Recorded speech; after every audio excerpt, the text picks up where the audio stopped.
Weekend. A lot of you probably thinking of driving and all that good stuff. The short term is just plain old sunny and hot, and pretty much everywhere in Texas you're going to be dealing with the heat. The reason is high pressure has built back on top of us and it's sinking the atmosphere. So we are in the mid 90s, but most of the state is in the triple digits, and of course all of the southern plains are being affected by the dome of high pressure. We did this last couple of weeks ago, and now it's back.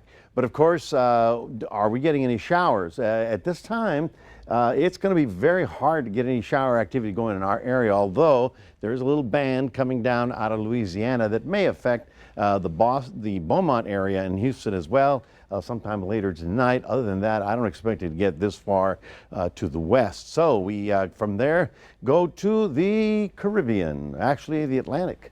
Beryl is barreling, and it's going to be a name you're going to remember. I'll tell you in a minute.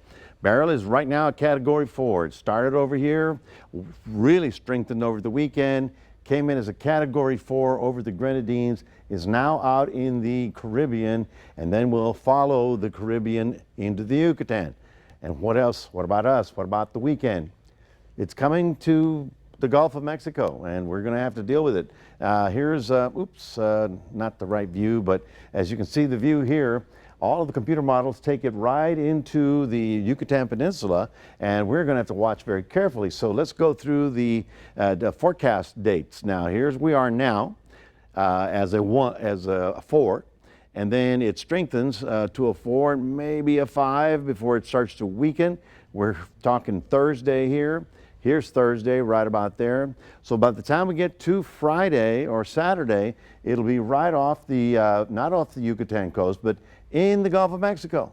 Now, that's as far as the Hurricane Center goes. My 2 cents. Obviously, if the massive momentum here is going to go somewhere. So somewhere right now on Monday or Tuesday after the 4th of July weekend, Veracruz to Brownsville, okay, somewhere there. People are going to get some effects of the storm. It's a little bit far out, and that's my 2 cents. But if it's in the Gulf, we are really going to have to start feeling it.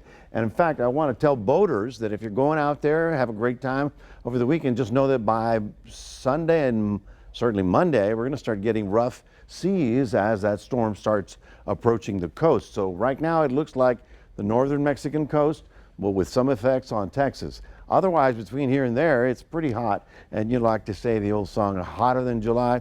No, this is about as hot as it's going to get. The heat wave goes all the way up here, and pretty much the south and much of Texas are having to deal with it. Tomorrow, we're looking for mostly sunny skies, a 94 down in Puerto Vaca. For those of you in Cuero, getting up to about a toasty 97.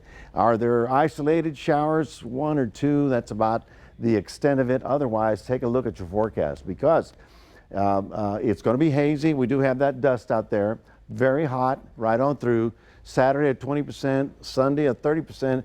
Monday is when I believe Beryl will be somewhere along the west coast or the east coast of Mexico, and so we have an increasing rain chance after Monday here in Texas. That's your 7-day forecast, reminding everybody we do have a QR code. Love for you to scan that and put Crossroads Today on your phone. Here's Karina. Matt, coming up next on 25 News Now 5, we take a look